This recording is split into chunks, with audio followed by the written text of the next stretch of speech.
ಭಕ್ತಿ ಕುಸುಮಾರ್ಪಿಸುವೆ ಮಾರುತೀಶಿನಿ ಅವಕೇರಿ ಗ್ರಾಮದೊಡೆಯ ಶರಣು ಎನ್ನುವೆ ಅವಕೇರಿ ಗ್ರಾಮದೊಡೆಯ ಶರಣು ಎನ್ನುವೆ ಭಕ್ತಿ ಕುಸುಮಾರ್ಪಿಸುವೆ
ಅಮ್ಮ ತಾಯಿ ಉಮಾ ಮಹೇಶ್ವರಿ ಮಹಾದೇವಿನ ಸತಿ ಹಾಕಿ ಆದ್ರೆ ಮಹಾರಾಕ್ಷಸರನ್ನು ಸಾಧಿಸಿ ಈ ಜಗತ್ತೇ ಕಲ್ಯಾಣ ಉದ್ಧಾರ ಮಾಡದಂತೆ ಇಂದು ಈ ಕಲಿಯುಗದಲ್ಲಿ ರಾಕ್ಷಸರನ್ನ ಸಂಹಾರ ಮಾಡಿ ಮತ್ತೆ ನೀನು ಅವತರಿಸಿ ಬರಬೇದು ಬಾ ತಾಯಿ. ಈ ಭೂತಾಯಿ ಸೇವೆ ಈ ಕುರಿ ಸೇವೆ ಎಂದು ಈ ಉಸಿರಿನೆಂದು ಬದುಕುತ್ತಿರುವ ನಮ್ಮೆಲ್ಲರನ್ನು ಕೈ ಹಿಡಿದು ಕಾಪಾಡಿ ನಮ್ಮನ್ನು ಉದ್ಧರಿಸುತ್ತಾಯಿ. ನಿನ್ನ ಕೈ ಮುಗಿದು ಬೇಡಿಕೊಳ್ಳುತ್ತೇನೆ.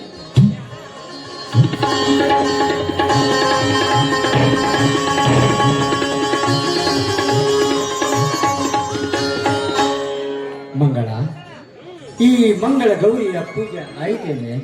ಹೌದು ಸ್ವಾಮಿ, ಈಗ ತಾನೇ ಈ ಭವ್ಯ ಕಾಪದಿಂದ ಈ ಭೂಮಿ ತಾಯಿಯ ಪೂಜೆ ಮಾಡಿ ಮುಗಿಸಿ ನಿಮ್ಮ ದಾರಿನ ಕಾಯ್ತಾ ಇದ್ದೇನೆ. ಬನ್ನಿ ಆ ದೇವಿಗೆ ನಮಸ್ಕಾರ ಮಾಡಿ.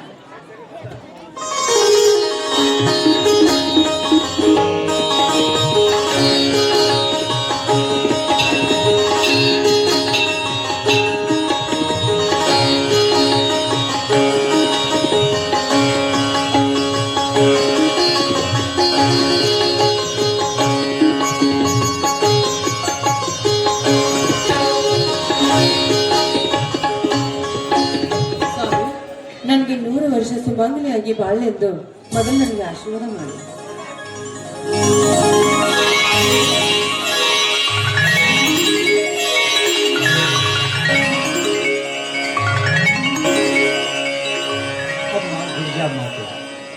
ಗಿರಿಜಾ ಒಳಗ ನೆನೆಸಿಕೊಂಡಿರುವ ಅರನ ಸತಿಯೇ, ನಿನಗೆ ನನ್ನ ಸಾಷ್ಟಾಂಗ ಅಮ್ಮ. ಮಾಮರದ ಕೋಗಿಲೆ ಕೂಡ ಅಮ್ಮ ಎಂದು ಆನಂದಿಸುವಂತೆ ಇಂದು ನಾವು ನಿನ್ನನ್ನು ಪೂಜಿಸಿ ಆನಂದಿಸುವ ಅಮ್ಮ ಭಾಗ್ಯವಂತರಾದೆವು. ತಾಯಿ, ಭೂತಾಯಿ, ಅನ್ನ ಕೊಡುವ ತಾಯಿ ಎಂದು ನಾವು ನಂಬಿಕೊಂಡು ಉಳಿಮೆ ಮಾಡುತ್ತಿದ್ದೇವೆ. ಮೇಲಾಗಿ 100 ಕುರಿಗಳನ್ನು ಸಾಕಿಕೊಂಡಿದ್ದೇವೆ. ಅದಕ್ಕಿಂತ ಮೇಲಾಗಿ ಭೀಮಾ ಅರ್ಜುನರಂತೆ ನನ್ನ ತಮ್ಮಂದಿರನ್ನು ಸಾಕುತ್ತಿದ್ದೇನೆ ತಾಯಿ. ಇದಕ್ಕೆಲ್ಲ ನಿನ್ನ ಆಶೀರ್ವಾದ ಇರಲಿ ತಾಯಿ, ನಿನ್ನ ಆಶೀರ್ವಾದ ಇರಲಿ. ಸ್ವಾಮಿ, ನೀವಾಡುವ ಮಾತಿನಲ್ಲಿ ಒಂದ್ ಸ್ವಲ್ಪ ಕಠೋರವಾಗಿ ಕಂಡಿತಲ್ವೇ? ಹೌದು ಮಂಗಳ. ಈ ಕಠೋರತೆ ಎಂಬ ಕಟು ಸತ್ಯದಲ್ಲಿ ಅಗ್ನಿ ಪರೀಕ್ಷೆಯ ಕಟ್ಟು ಇದ್ದಂತೆ. ಆ ಪರೀಕ್ಷೆಯಲ್ಲಿ ನಮ್ಮನ್ನು ಪಾಸು ಮಾಡುತ್ತಾಯಿ ಎಂದು ಆ ದೇವಿಯಲ್ಲಿ ಬೇಡಿಕೊಂಡೇನು ಮಂಗಳ, ಬೇಡಿಕೊಂಡೇನು. ಅಂದರೆ ಇದರ ನಿಜದ ಅರ್ಥವೇನು ಸ್ವಾಮಿ? ಮಂಗಳ, ನೀ ತಿಳಿ ಬಯಸಿದರೆ ಅದು ವ್ಯರ್ಥ. ಆದರೆ ನೀನು ನನಗೆ ಒಂದು ಮಾತನಾಡಿಸಿಕೊಡುವೆಯಾ ಮಂಗಳ? ಯಾಕೆ ಸ್ವಾಮಿ ಈ ರೀತಿ ಕೇಳ್ತಾ ಇದ್ದೀರಾ ನೀವು? ನೋಡಿ, ಸತಿಯಾದವಳು ಪತಿ ಆಜ್ಞೆಯನ್ನು ಪಾಲಿಸುವುದು ಅವಳ ಧರ್ಮ ಅಲ್ಲವೇ? ಸತಿಯಾದವಳು ಎಷ್ಟೊಂದು ಹೇಳಿದರೂ ಪತಿಯ ಮಾತನ್ನು ಪಾಲಿಸದೆ, ಅವರ ಮಾತನ್ನು ಕೇಳದೆ ಸತಿಯಾದವಳು 108 ರಥವನ್ನ ಮಾಡಿದರೆ ಏನು ಫಲ? ಅದರಂತೆ ಅವಳ ಪತಿಯ ಮಾತನ್ನು ಪಾಲಿಸಿದ್ರೆ ಅವಳು ಸತಿಯಲ್ಲ ಸ್ವಾಮಿ. ಅದೇನಂತೆ ಹೇಳಿ, ಖಂಡಿತವಾಗಿ 100 ಮಾತಾದರೂ ನಡೆಸಿಕೊಡ್ತೀನಿ. ಇದು ನಿಮ್ಮ ಪಾದದಾನ. ಮಂಗಳ ಹೆಜ್ಜೆ ಮೆಚ್ಚಿದೆ ಈ ನಿನ್ನ ನುಡಿ ಮುತ್ತಿಗಳನ್ನು. ಇಲ್ಲಿವರೆಗೂ ನಾನು ನನ್ನ ಅಜ್ಞಾನದ ಕಣ್ಣನ್ನು ತೆರೆಸಿಬಿಟ್ಟೆ. ನನ್ನ ಹೃದಯ ಬಡಿತವನ್ನು ಬದಲಾಯಿಸಿಬಿಟ್ಟು ರಾಮ ಬಾಣದಂತಾಗಿ ಉಜ್ವಲ ಭವಿಷ್ಯದ ಮನೆ, ಈ ನಮ್ಮ ರಾಮ ರಾಜ್ಯದ ಮನೆ ಗೂಡಾಯಿತು ನನ್ನ ಆ ತಮ್ಮ ಧೀರನಿಂದ.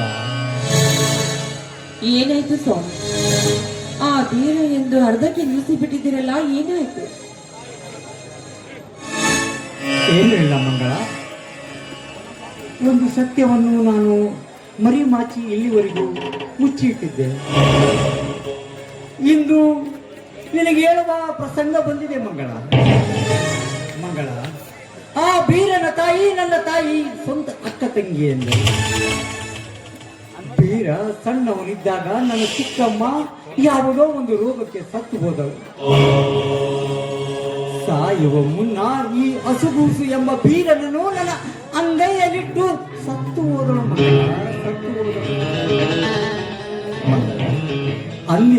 ಅಂದಿನಿಂದ ಇಂದಿನವರೆಗೂ ಬೀರನನ್ನು ನಾನು ಜಪಾನ ಮಾಡಿದ್ದೆ. ಬೀರ ನನಗೆಂದರೆ ಪಂಚಪ್ರಾಣ. ಬೀರನಿಗೂ ನಾನು ಅಂದರೆ ದೇವರ ಸಮಾನವಾಗಿ ನೋಡುತ್ತಾನೆ. ಆದರೆ ಮಂಗಳ, ಇಷ್ಟು ವರ್ಷಗಳಾಯಿತು ನಮ್ಮ ಮದುವೆಯಾಗಿ. ನಮಗೆ ಮಕ್ಕಳಿಲ್ಲ ಎಂಬುವ ಕೊರಗು ನಿನ್ನಲ್ಲಿ ಕೊರಗುತ್ತಿದೆಯಲ್ಲ, ಆ ಕೊರಗನ್ನು ಹಿಂದೆ ನೀನು ಬಿಟ್ಟು ಬಿಡು. ಯಾಕೆಂದರೆ ಆ ನನ್ನ ತಮ್ಮ ಬೀರ ಮತ್ತು ಶಶಿಧರನೇ ನಿನ್ನ ಮಕ್ಕಳೆಂದು ನೀನು ಜಪಾನ ಮಾಡೋದು. ಮೇಲಾಗಿ ಬೀರನನ್ನು ಅನಾಥನೆಂದು ನೀನು ಎಂದೂ ಭಾವಿಸಬಾರದು. ಅವನನ್ನ ನಿನ್ನ ಸ್ವಂತ ಮಗನಂತೆ ಜೋಪಾನ ಮಾಡಬೇಕು ಮಂಗಳ, ಜೋಪಾನ ಮಾಡಬೇಕು. ಇದೆಂತ ಮಾತು ಸ್ವಾಮಿ ನಿಮ್ಮದು? ನೋಡಿ, ಅವನು ಶಕ್ತಿಯಲ್ಲಿ ಭೀಮ, ವ್ಯಕ್ತಿಯಲ್ಲಿ ಶ್ರೀಕೃಷ್ಣ, ಸತ್ಯದಲ್ಲಿ ಧರ್ಮರಾಜನಂತೆ. ಅವನು ಇಂದಿನಿಂದ ಅವನು ಅನಾಥನಲ್ಲ. ನನ್ನ ಹೊಟ್ಟೆಯಲ್ಲಿ ಹುಟ್ಟಿದ ಮಕ್ಕಳಿಗಿಂತ ಹೆಚ್ಚಾಗಿ ಕಲ್ಪನೆ ಮಾಡುತ್ತೇನೆ. ಇದು ಆ ಶ್ರೀರಾಮನ ವಚನ ಸ್ವಾಮಿ.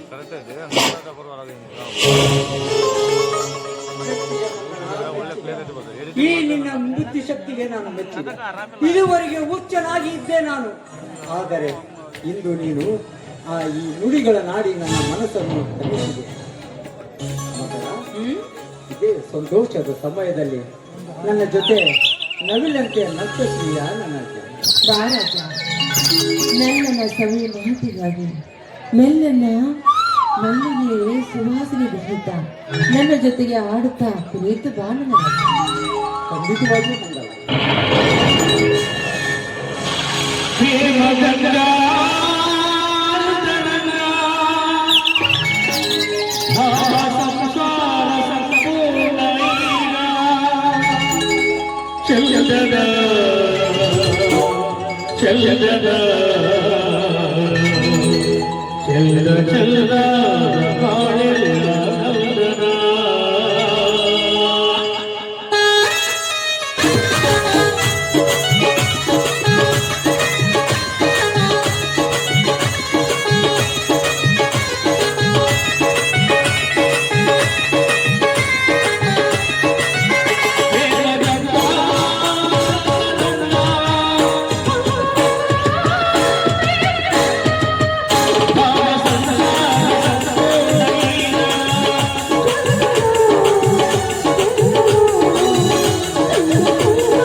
ಅತ್ತಿಗೆ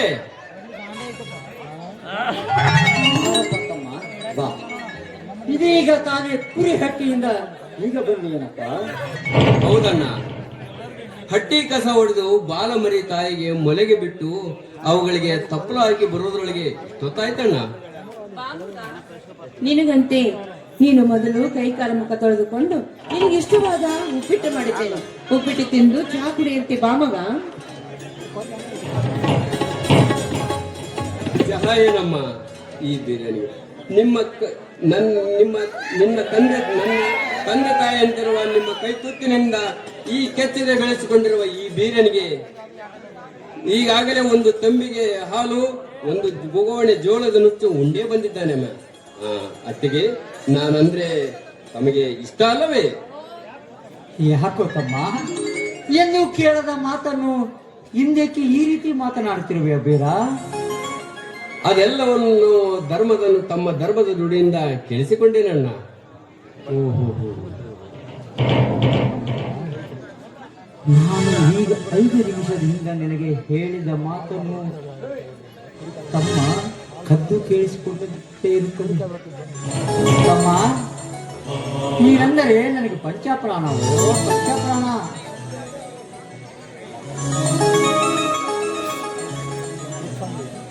ಏಕಣ್ಣ ತೊದಲಿಸುತ್ತಿರುವೆ? ಈಗಲೇ ಹೇಳಿದಲ್ಲ ನಾನಂದ್ರೆ ನಿಮಗೆ ಪಂಚಪ್ರಾಣ ಅಂತ. ಅಣ್ಣ, 10 ಮರಿ ಮಾರಿ ಒಂದು ಮರಿಗೆ 10,000 ರೂಪಾಯಿ ಅಂದೆ 1 ಲಕ್ಷ ರೂಪಾಯಿಯನ್ನು ತೆಗೆದುಕೊಂಡು ಬಂದಿದ್ದಾನೆ.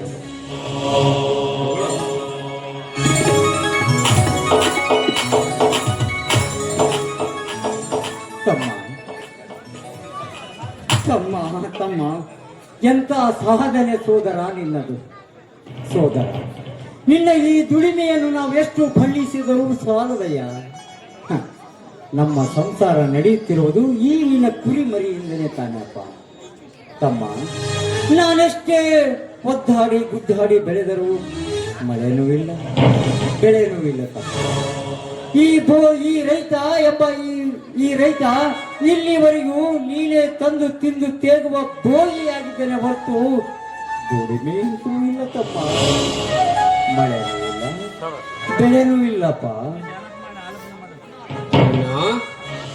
ನಾನಿರುವಾಗ ನಿನ್ನ ಕಣ್ಣಲ್ಲಿ ನೀರೇ ಕಣ್ಣ.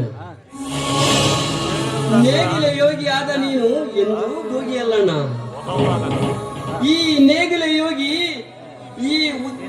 ಈ ಭೂಮಿಗೆ ಉತ್ತಿ ಬಿತ್ತಿ ಬೆಳೆಯದಿದ್ರೆ ಈ ಜಗತ್ತಿಗೆ ಉಳಿಗಾಲವಿಲ್ಲ. ಅದು ನಿನ್ನ ನಿತ್ಯ ಅದು ಕಾಯಕ. ಸೋದರ, ಎಂತಹ ವಿಚಾರ ಶಕ್ತಿಗಳು ಅಡಗಿವೆಯೋ ನಿನ್ನಲ್ಲಿ.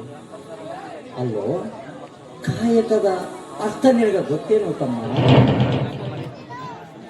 ನಿನ್ನ ತಮ್ಮನಾಗಿ ಜನಿಸಿ ಬಂದವನಿಗೆ ಇಷ್ಟು ತಿಳಿಯುವುದಿಲ್ಲವೇನಣ್ಣ? ಅಣ್ಣ, ಕೇಳಿಲ್ಲಿ ಯೋಗಿಯ ಅರ್ಥವನ್ನು. ಅಂಗಹೀನ ಅಂಧ ಅನಾಥರಿಗೆ ತಂದೆಯಾಗಿ, ಮೂಗರಿಗೆ ಮೇಘನಾದವಾಗಿ, ಕಲೆ ಸಂಗೀತ ಗಾನ ಯೋಗಿ ಕರೆಯಿಸಿದ ಆ ಗದುಗಿನ ಗುಟ್ಟರಾಜರು ಅವರು ಗಾನಯೋಗಿಗಳು. ಲಕ್ಷಾನುಲಕ್ಷ ಮಕ್ಕಳಿಗೆ ವಿದ್ಯಾದಾನ ಮಾಡಿ ಅನೇಕ ಶಿಕ್ಷಣ ಸಂಸ್ಥೆಯನ್ನು ಕಟ್ಟಿ ವೀರ ದಾಸೋಹಿ ಆದವ ಆ ಸಿದ್ಧಗಂಗಾ ಶ್ರೀಗಳು ಅವರು ಶಿವಯೋಗಿಗಳು. ಹಳ್ಳಿ ಹಳ್ಳಿಗೆ ಸಂಚಾರ ಮಾಡಿ ಕೋಟಿ ಜಪವನ್ನ ಮಾಡಿಸುತ್ತಾ ಭಕ್ತರಿಗೆ ದೀಕ್ಷೆ ಕೊಟ್ಟು ಈ ಮಾಂಸಮಯ ಶರೀರವನ್ನು ಮಂತ್ರಮಯ ಶರೀರವನ್ನು ಮಾಡಿದ ಆ ನನ್ನ ಗುರು ಶ್ರದ್ಧಾನಂದರು ಸಂಚಾರಿ ಯೋಗಿಗಳು. ಹುಟ್ಟಿದ ದಿನದಿಂದಲೇ ಕಾಂಚನವನ್ನೇ ಕಾಲಿಲೆ ಸರಿಸಿ, ಆಸೆಯನ್ನು ತ್ಯಜಿಸಿ, ಜೇಬುಗಳಿಲ್ಲದೆ ಬಟ್ಟೆಯನ್ನು ಧರಿಸಿ, ಸರ್ವ ಜನಾಂಗಕ್ಕೆ ಬಿಡುವಿಲ್ಲದೆ ಪ್ರವಚನ ಮಾಡಿ, ಈ ಜೀವ ಇಲ್ಲದ ಮೇಲೆ ತಾವು ಸಾಯುವ ಮುನ್ನ ತಾವು ಬಿಟ್ಟ ಲೇಖನಿಯಲ್ಲಿ ಈ ಜೀವ ಇಲ್ಲದ ಮೇಲೆ ಇದರಲ್ಲೇನಿದೆ? ಸತ್ಯವೂ ಇಲ್ಲ, ಅಸತ್ಯವೂ ಇಲ್ಲ, ಸಹಜವೂ ಇಲ್ಲ, ಅಸಹಜವೂ ಇಲ್ಲ, ನಾನು ಇಲ್ಲ, ನೀನು ಇಲ್ಲ, ಇಲ್ಲವೆಂಬ ತಾನೆಲ್ಲ ಎಂದು ಬರೆದಿಟ್ಟು ಶಿವಾಧೀನರಾದರಲ್ಲ ಆ ವಿಜಯಪುರದ ಸಿದ್ದೇಶ್ವರ ಸ್ವಾಮಿಗಳು ಅವರು ಜ್ಞಾನಯೋಗಿಗಳು. ಶಬ್ಬಾಷ್ ತಮ್ಮ, ಶಬ್ಬಾಷ್. ನನ್ನ ತಮ್ಮ ಬರೇ 3 ಹೊತ್ತು ಕುರಿ ಕಾಯುತ್ತಾ ಜೀವನ ನಡೆಸುತ್ತಿದ್ದೇನೆ ಎಂದು ನಾನು ತಿಳಿದುಕೊಂಡಿದ್ದೆ. ಆದರೆ ಇನ್ನು ನನಗೆ ಈ ಪ್ರಪಂಚಕ್ಕೆ ಗೊತ್ತಿರಲಾರದಂತ ವಿಷಯಗಳನ್ನು ನನ್ನ ಮುಂದೆ ಹೇಳಿ. ತಮ್ಮ, ಎಂತೆಂಥ ವಿಷಯಗಳು ನಿನ್ನಲ್ಲಿ ಅಡಗಿವೆಯಲ್ಲೋ. ಮೆಚ್ಚಿದೆ ತಮ್ಮ ಬೀರ, ಮೆಚ್ಚಿದೆ ನಿನ್ನ ಮಾತುಗಳನ್ನು. ಇನ್ನು ಕೇಳಣ್ಣ, ಸೃಷ್ಟಿಕರ್ತ ನಿರ್ಮಿಸಿದ ಈ ಜಗದಲ್ಲಿ ಚಳಿ ಮಳಿ ಎನ್ನದೆ ಬಿಸಿಲೆನ್ನದೆ ಬಿತ್ತಿ ಬೆಳೆದು ಈ ಜಗಕ್ಕೆ ಅನ್ನ ಹಾಕುವ ನೀನು ಈ ನೇಗಿಲ ಯೋಗಿ. ತಮ್ಮ, ನಿನ್ನ ಒಂದು ಮಾತು ಕೇಳಿ ನನ್ನ ಮೈ ರೋಮಾಂಚನವಾಯಿತು. ನಾನು ಮೌನವಾಗಿ ಬಿಟ್ಟೇನಪ್ಪ, ಮೌನವಾಗಿ ಬಿಟ್ಟೇನು.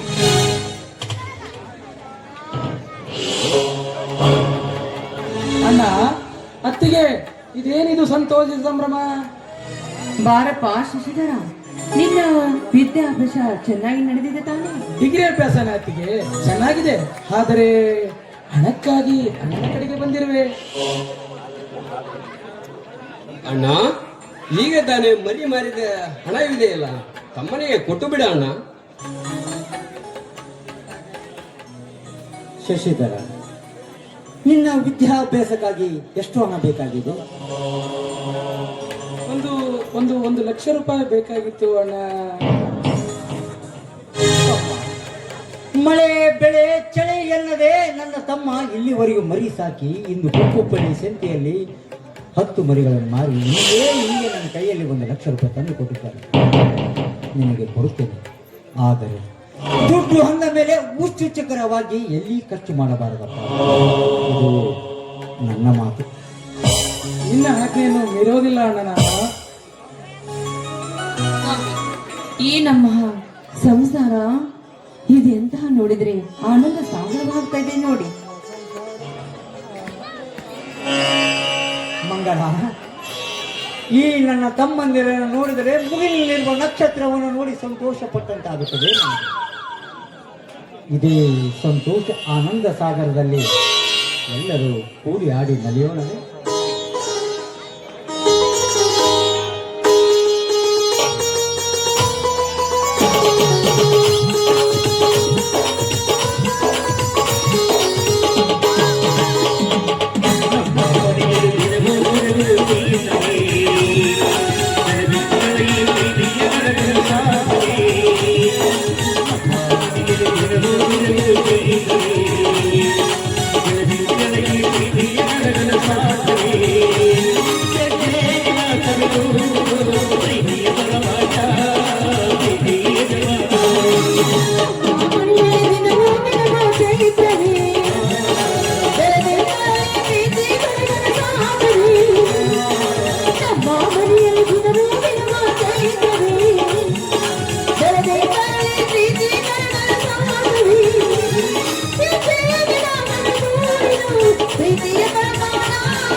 ಮೈದಿನರು ಭಾರಿ ಹುರುಪು ಇದ್ದಂತೆ ಕಾಣ್ತದೆ.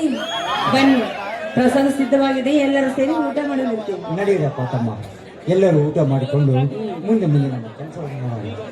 ಮುಂದೆ ನಿಮ್ ಕೆಲಸ ಮಾಡೋದು